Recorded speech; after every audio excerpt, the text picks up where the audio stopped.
this like leads me straight to the second choice, whether or not your example is going to be with the donkey or not.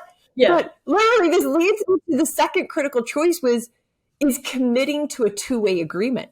So I experienced the power of committing to a two-way agreement. Like when two entities, two parties, whoever, I keep thinking because of the donkey story, which is so funny, but two entities coming together or two people, whatever, and with the intent of giving and receiving in order to achieve a desired outcome. Mm-hmm. And for me, when I committed to the two-way agreement with my sister, I learned that actions that can start from, oh my God, I have to do this, can transform to, I want to do this.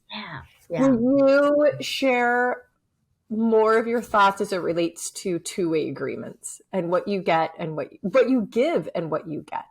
Yeah. And I like what you said about when something, you feel like you have to do something and then it becomes a want.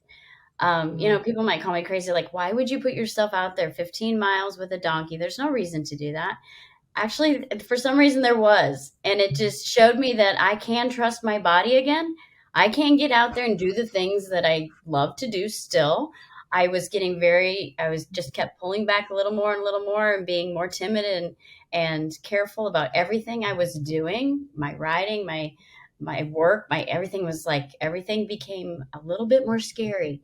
And this just put me out there and tested me to a limit. And I saw that I could succeed and trust my body again. So I'm like, well, now I can do anything again. This is great.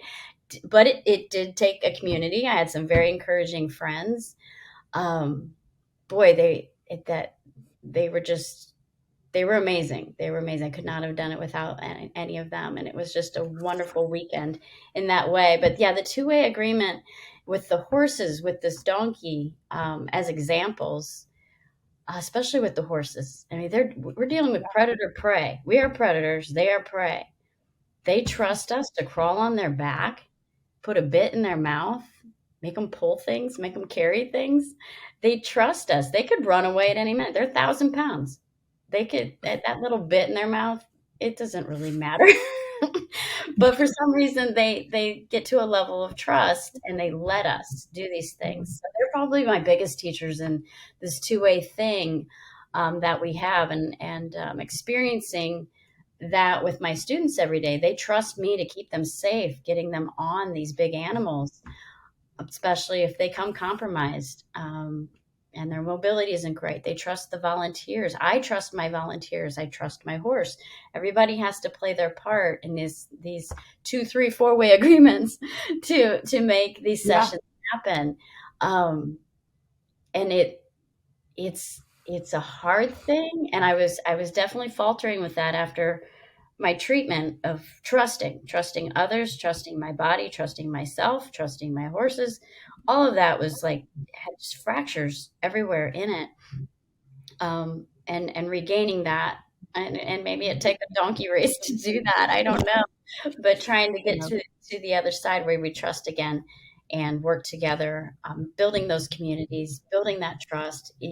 It's so much easier to, another life lesson from the donkey race, easier to go through a donkey race when the donkey has a friend they want to run with. So it's easier to go through life with a group or a community that is cheering you on than just to keep plowing through by yourself. You have to make choices to trust others. You have to make choices to let people in, because it is just too hard all by yourself.